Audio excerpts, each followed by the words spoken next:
Hi, I'm Dr. Silvester. I'm going to give you a little introduction about myself as to, why I chose podiatry and what I've tried to accomplish in the last 20, 30 years of my life. So I chose podiatry because when I was in college, I worked with a podiatrist. I felt like he provided a lot of innovative techniques to help his patients, and I thought it had a broad diversity of pathologies that he saw. He could help a lot of different patients, and so I thought, well, I kind of liked the career. I felt like it would be something that would provide a good service to the community and hopefully provide a decent living for me and my family. So I got into podiatry, and a friend of mine went to school that I was going to school with. We went to podiatry school together. So that was kind of another thing. A friend of mine was going into podiatry. So those were the issues that brought it to my attention and made it so I wanted to become a podiatrist. Now, what have I tried to do in the last 30 years?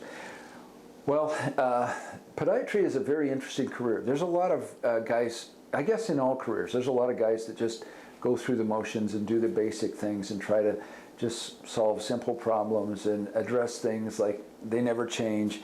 And I've always found medicine and podiatry to be a very dynamic process, that there's a lot of innovative things that are available all the time.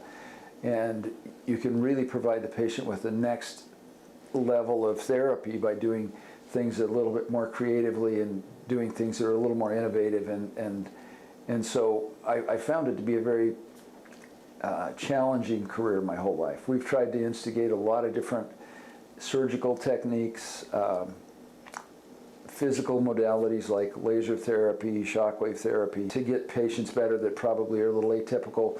One of the great changes that has occurred to me in the last 10 or 15 years is the introduction of treating neuropathy. We've kind of pioneered nerve decompression surgery, and I think in South Texas, honestly, I think there's not very many doctors that do near as many nerve procedures that we do to try and help patients with neuropathy, and we're actually quite successful with it.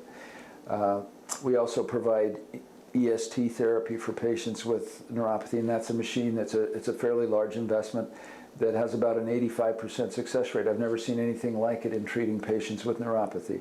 It's been extremely successful. We use our laser for neuropathy as well, and that's been a wonderful tool for our patients.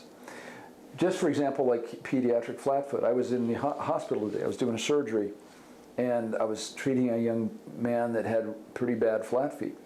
And he'd been to 4 or 5 different doctors. I was scrubbing with a guy who's probably scrubbed 1,000 foot surgeries. I don't know, he does 3 or 4 a day at the hospital, and he's been doing it for several years.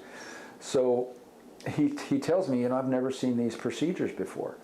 And to me, treating a kid with flat feet, I used to use the same thing everybody else did. I used to do arch supports and orthotics, and the kid would be the same. At the end of 3 years of therapy, the child still has flat feet. They can't be on their feet very long. They can't participate in sports. Their life's miserable. So I started trying to figure out how to fix flat feet surgically.